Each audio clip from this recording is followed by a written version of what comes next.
Hi, everybody. This is Marguerite Fair of Laughter Talks, and welcome back.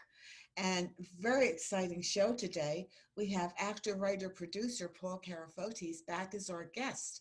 This is our second show. He was on last week talking about all the amazing things about his career. And today, brace yourselves. I want everybody who remembers Knots Landing. If you're a Knots Landing fan, you don't want to miss this show. Paul is going to tell us all about his time on the show and working with Kevin Dobson and the cast from Knots. Listen, Paul. And awfully soon, too. Yes. Now, we just saw him last week on one show, and we're right back because Paul Carafotes is an actor. And also, he's our hero from Knots Landing. So we're here today, Paul. Wow. That's what we're going to talk about. That's a tall order. Well, I love the clip you sent me. Thank you. So set us up. Let us know, what are you doing? Because we want to talk about Knots Landing. I know you have a lot of fans. Yes, there's a lot of Knots Landing fans all over the world, and a big hello to everybody, and thanks for continuing to watch and send me notes and ask questions. And it's a worldwide very popular show. I mean, in fact, when I first started Knots Landing, I was just hired for 2 shows, and I didn't even know what Knots Landing was. And my agent sent me on that call, and I got the job. And very soon after doing the first 2 episodes, they kept bringing me back. And I think I did 11 the very first season I was on, which was, I think, season 9 or 10. And I'd gone to London, and I was at St. Paul's Cathedral. And while I was in the cathedral, there was a sermon going on, and there were a big school of French Catholic schoolgirls sitting down, and I was up in the like a box or something. And they saw me, and then it turned into like a Beatle concert, which was quite thrilling for me because I'm a huge Beatle fan. And my whole career started watching them on the Ed Sullivan Show when I was 4, and I wanted to be like that. And here I was now in London at St. Paul's, and all of a sudden there was just this screaming that erupted. And I was looking around going, wow, what's happening? And I looked down, and there was just all these girls looking up at me and screaming and screaming. And I was trying to keep them quiet because there was a sermon going on. So I eventually was asked to leave the church, And all the girls spilled out onto the steps of the church. And it was, Monsieur, hello, Monsieur, hello, and it was one of the first times I realized the popularity of that show was crazy.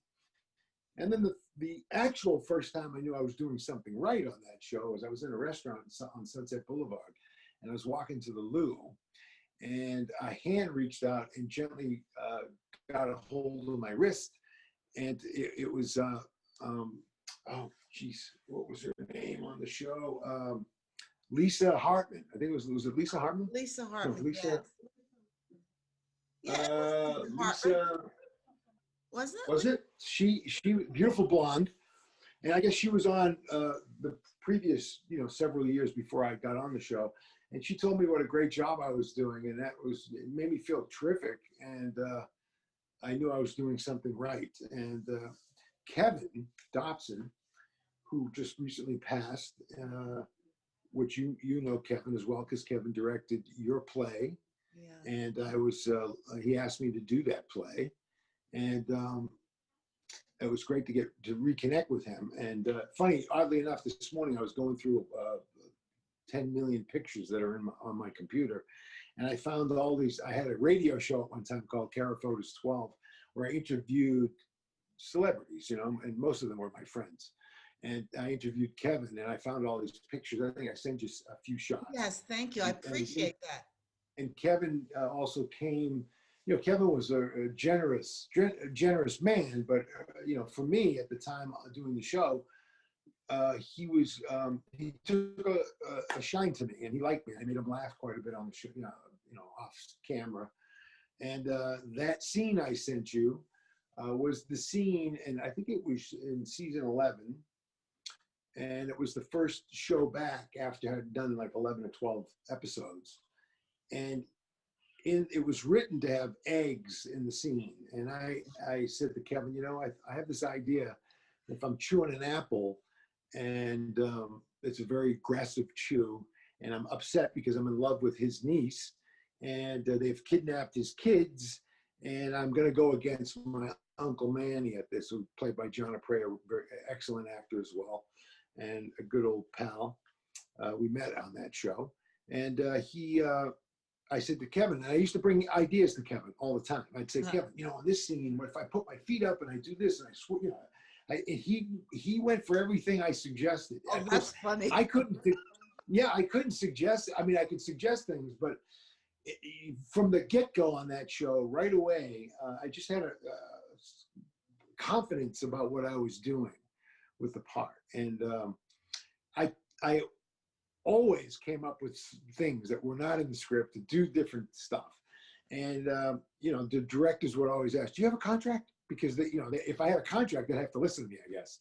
I was learning about the political hierarchy in television, Oh, yeah, and I said, I don't have a contract, but this is a really good idea. And most 9 out of 10 times they would do it, but sometimes they wouldn't. But with Kevin, he always took the suggestions and the ideas, and we did it because Kevin was a series regular and a big star on the show, and just so happened that we got along very well. And he was so generous, and and in that scene, I chew this apple and I take it out of my mouth and I throw it at him across his face. Now that's a big deal to say to an actor. It's not in the scene, but this is what I'm going to do. Yeah. How do you feel about that? And Kevin was going, "That is great. Yeah, yeah." You were like kids. Yeah. And we had a lot of fun. And that, I believe, was the scene that David Jacobs, who is the creator of the show and put those people together and was gracious enough to allow me to be a little part of it. I remember driving onto the lot and going by where they screen the dailies, and for those of you that don't know, they shoot the day before, and the next day at lunch, they all gather and they watch what was shot the previous day. And they were watching that scene, and I parked my car in my spot, and the door flew open, and David Jacobs came running out, and then he saw him, and he went, "Oh my God, that was so great! That was so great!" And that afternoon, my agent called me and said they want to give you a contract. So I believe that Kevin was the reason, because he allowed me to do that. He was very generous. Yeah. And so I owe a debt of gratitude to Kevin, which I expressed to him many times, over the years. And I do have the radio program that we did together on Carafotes 12, which I just listened to, and it was pretty funny. I mean, we had a great time together. Well, Paul, he was a tremendous actor, as you know. I mean, he was. Yes, he did a great. Yeah. Let's stop right here for a minute. I would love to show the clip that you sent that you're talking about. Excellent. So let's just stop and watch this now. Everybody, get your popcorn. Or your apples. Or your apple. Did Manny make you do that? That's right.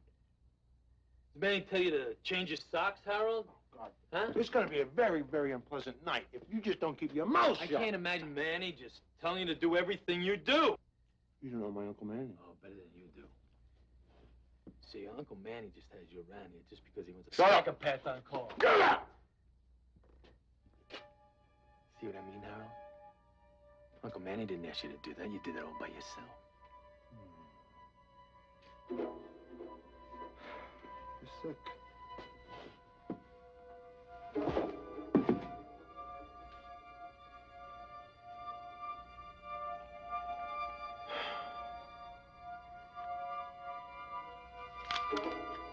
Bring that. That is amazing. Oh, wow. Yeah, I was very proud of the work that I had done on that show. What was your favorite part of it? What was your could you pick like a favorite part from being on Knots Landing? Well, there were many, and we because of time, I suppose. The first great thing for me was the thrill was driving to MGM. That's where we shot it. The old studio. It's still there. It's now called Sun. But at the time, it was still MGM. And we shot on stage 25, where they shot The Wizard of Oz, or some of The Wizard of Oz. And there was a little piece by the stage door of the Yellow Brick Road. Oh. Just a little, torn apart, very old. It was scuffed up, and it was 70 years later or something. And I used to tap dance, on the Yellow Brick. We're off to see the wizard, and I was just so, here's this like kid from Somerville, Mass, who had a dream about coming to Hollywood and being in the movies, and I got here and I was doing it, and I was working at MGM, Clark Gable. Oh, see here, Scarlett, you're a woman of many tastes. Kiss me, Scarlett. Send a man who's dead. Beautiful memory. And I loved all those old actors and all those old movies, and I was about 28 years old, and I had, of course, been doing it now for about 7 or 8 years, but that was a big thrill. Working with Donna Mills, I was the nemesis because I was in love with her daughter, and I love that storyline because she was always trying to get me. She was always trying to just get me. Well, and she really liked me, and we got along great. On screen we had to have this sort of adversary places to come from, which was great for when you're acting. But we laughed and we had a good time. Those women were great. Michelle Lee, everybody. Did everybody get Rudy, along?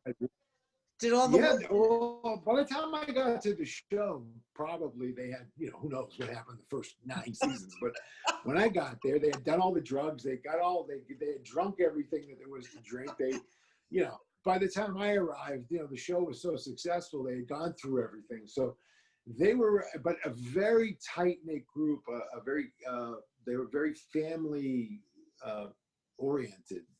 Yeah. They took me in. And I was fortunate because there were other actors that came and went on that show that they were not, that they probably didn't really like, and they didn't last. I ended up doing 50 shows. So wow. I was very, that's a great thing too. That's another great thing about the show is I worked for about 2.5 years straight. And that was the first time in my life as an actor that I had a job to go to. Almost, the most I ever worked probably was 4 days in a week. They took 8 days to shoot the show. And mostly I worked 2 days. So I was living at the beach in a beautiful penthouse apartment in Santa Monica, swimming every day, working out, I had a great time. It was a fantastic time. Wow, these are amazing stories. It's like I love to hear them because Knots Landing was one of my favorite shows back in the day, and as it was so many people. And in the beginning, when I started this show, I'm running a lot of pictures and clips in the front before we come in too, and it just takes me back. But wouldn't it be nice if they did a remake of that show and you could be a different character? Yeah. Well, I could probably be the same character, just bald. Just a little older and a little grumpier. But I was always, one of the things I did quite often was I would bother the writers. I would go into the writers' room with ideas. Oh. Yeah, I would go in there and try to charm them into. I remember telling David Jacobs, like, oh, it should be a spinoff of the young, me, Olivia, Michael. You have all these great young characters on the show, but they never did it. And I don't know why they did. I mean, I know there's such a huge fan base that they could do something. They just did a thing on Friday with Donna, Ted Shackelford, Michelle Lee, Joan Van Ark. A lot of the staples of the show were raising money. And they had a thing called, I think it was Friday Night Stars. It was live. And they all appeared on it. And it was... and I got on there and sent little messages, hi girls, and blah, blah, blah. I was trying to get back into the show. But I can't say enough about the it was called a nighttime soap, which used to bother me a little bit because I thought the acting and the storylines were they had some tough drug addict, abuse. Yes. They covered a wide spectrum. The scope of the show was tremendous. I mean, at that time, think about it. They covered You know what abuse, it did? cocaine. That's when people stopped thinking of it as soap operas, because it kicked up the storyline so much. It's like Knots Landing really created a whole other genre of its own. I could see why you didn't like that name, soap operas. Because I mean, we couldn't. I think I got best newcomer or something in daytime. For the daytime thing, it was weird. I never considered it a nighttime soap, but it was called that. Well, whoever Why? did promotions, they picked something strange. So how But many? there was a lot of great. There's a lot of great stories. One of them. Michelle. I was doing a scene with Michelle, and Michelle preferred a certain side. Most actors have a good side. They like this side of the face or that side. And we're doing the scene. Michelle, we're rehearsing, and she kept going to the left, like around the clock. And I was going, "What's happening?" And she's going and she's going. I said, "Michelle, do you want me to stand over there?" And she said, "Oh, Paul." And I stood on that side, and there you go. So I was. Well, that's nice. You were very, very kind to me. I didn't realize that, so that's good to know. I better check my size, but I'm head on, so that's good. If you're on TV, even I mean, I like to be shot from the left side. I mean, I'm probably giving away, Okay, now turn to the other the side. secrets of the trade. Well, you look like a proud Greek man. I came through Knots Landing. Halle Berry was on the show. Alec Baldwin was on the show. Ava Gardner did the show. Her name escapes me, but one of Brando's wives. I can't remember which wife, but she played Don Mills's maid. I mean, they really they had some tremendous actors. I mean, I'm actually getting a new appreciation for Ted Shackelford, because I've watched a few episodes. A lot of the fans send me scenes. I haven't seen it in years, Right. So I've been watching stuff, and I thought, geez, he did a great job. And our relationship, Ted and I's, was that I just say, "Hey, old man, how you doing?" He'd say, "How you doing, kid?" That was it. You were like a baby on the set, weren't you? I was, yeah, one of the. Well, I mean, Olivia was like 18. I mean, I used to do stuff to her during shooting. Please clarify that quickly. She was ample. Clarify that. What did you do to her? Well, she had ample bosom for 17, 18 girls. So I was always getting in the way. We had to kiss all the time, and I was always trying to make her feel slightly uncomfortable. And You're funny. I tease her. Oh yeah, it was a good time. I was a young man in Hollywood. It was we had a lot of great times. I remember John Aprea, in fact, he played my Uncle Manny. We were shooting, and we were using one of the boxes on the set. It was an apartment, or I was staying at a hotel, and I was hiding Olivia in the closet, and I didn't go to work. And there's a knock at the door, and it's him. It's my uncle. So I opened the door, and the door had about a 6-inch step to step over and into. And he was going to send me to Miami. And when he had the step and he was saying his line, he said, I'm sending you to Manimi. And in the scene, he says, Manimi. And so I say, Manimi? Why Manimi? Nobody calls cut. Nobody said cut. And that became like the ongoing joke for the next several episodes. Are you going to Manimi? We're going to Manimi. I'm going to tell you something, Paul. It's just about time for us to leave, and I love talking to you. But I have to say before we go, I really think you should consider writing a book about your memories and your career and the work on all the great work you've done, and include a large chapter on Knots Landing, because this is really very interesting. Yeah, there was a lot of stuff. I mean, I used to joke with Kevin all the time, and he would always tell me before a scene, when he used to come, like several of the cast members used to come down and watch when I was shooting. And at the time, the producer of the show, he was calling me the Mickey Rourke of the show, because I guess I was sort of a little outside the box for them when they hired me. And of course I didn't, I sort of had to make my bones. I did several shows, and Donna used to come up to me at the craft service table and tell me that I was getting a lot of fan mail, and you know, they were very, it was very loving. It was a great time. And Kevin used to say to me before every, take the scene. Don't give up. Get in there and take it. And that was, you know, at the time I was confused because I thought I was taking the scene, but, you know, I didn't know what he meant exactly until years later. You know, you go in there and you're fighting, you know, the scene is a fight, you know, one actor, you know, going against the other. And he was always in my ear about taking the scene. Well, that's amazing. Yeah, there's a certain energy there.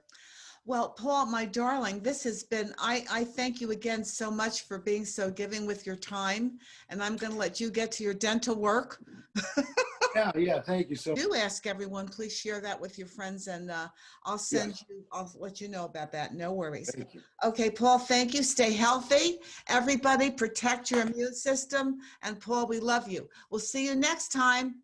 That's it. Stay safe. Wear your mask. Bye, Paul. Hey, love you. Love you too. Thank you so much. You got it. That was an amazing show. Paul, thank you so much for being our guest, not once, but twice. And to everyone, you have been watching Laughter Talks. This is Marguerite Fair, and I want to thank you for watching. And please make sure that you treat yourself to entertainment all week and subscribe to our Laughter Talks YouTube show. It's great for keeping your immune system in better health. So make sure you do that and stay well. See you next week. Bye.